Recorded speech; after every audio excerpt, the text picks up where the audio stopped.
திரு எடப்பாடி பழனிசாமி அவர்கள் தொடர்ந்து ஒரு பிடிவாத தன்மையோடு தான் பயணிக்கிறாரு. நேற்று கூட களை எடுத்து விட்டோம், துரோகிகள் வெளியே போயிட்டாங்க, துரோகிகளை சேர்க்கறதுக்கு இல்லை அப்படிங்கிற மாதிரி இருக்கார்.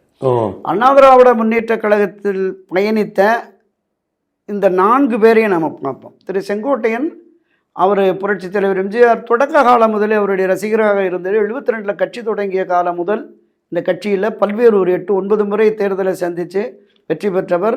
அவர் அந்த பகுதியில் ஒரு பிரபல அண்ணா திராவிட முன்னேற்ற கழகத்தின் முகமாக அறியப்படுகிறவர்.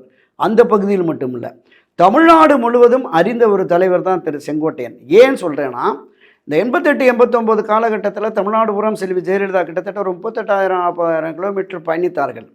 கன்னியாகுமரி தொடங்கி நீலகிரி வரைக்கும் ஒரு மாவட்டத்துக்கு 4 நாட்கள் 5 நாட்கள் அந்த பயணம் பூரா நான் கூட போயிருந்தேன்.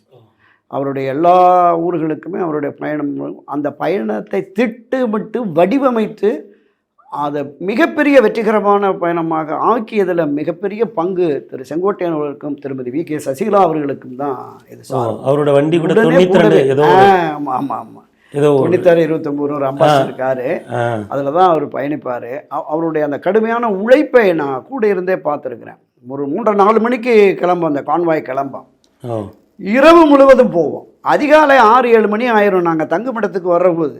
எல்லாம் வாசி தெளித்து கோலம் போட்டுக்கிட்டு இருப்பாங்க. அப்போ இந்த 10 மணியோட முடிகிற இது இல்லை. நள்ளிரவை தாண்டி 2 மணி 3 மணிக்கெல்லாம் பார்த்தீங்கன்னா ஒட்டுமொத்த கிராமமும் கூடி நிற்கும். அது முதல் பயணம் என்பது 1988 செப்டம்பர் 15ஆம் தேதி தஞ்சாவூரில் தான் தொடங்கினாங்க. தஞ்சாவூரில் மட்டும் 5 நாட்கள். அந்த 5 நாட்களுமே இரவு பகல் பாராமல் 4:30 மணிக்கு கிளம்பி போகுது, 6 மணி 6:30 மணிக்கு வருது. வந்து ரூமுக்கு போயிடுவாங்க. திரு செங்கோட்டையன் குளிச்சுட்டு தூங்கி எழுந்துச்சு 10 மணிக்கெல்லாம் வந்துடுவார். பகல் 10 மணிக்கு. 10 மணிக்கு அடுத்த நாள் எந்த ரூட்டு போகிறாங்களோ அந்த ஒன்றிய நகர மாவட்ட நிர்வாகிகள் எல்லாம் வர சொல்லியிருப்பார்.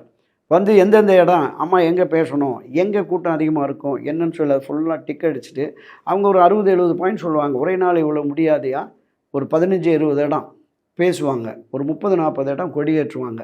கொடியேற்றுறதுக்கு மட்டுமான இடங்களை பாருங்கள். 1 கிலோமீட்டர் 2 கிலோமீட்டர் உள்ள கிராமம் இருந்ததுன்னா அவங்கள கொண்டு வந்து மெயின் ரோட்டில் நிறுத்திடுங்க அப்படின்னு சொல்லி அந்த ரூட் மேப் போடுறது ஒரு பெரிய ஆர்ட், பெரிய அளவில் அதை பண்ணார்.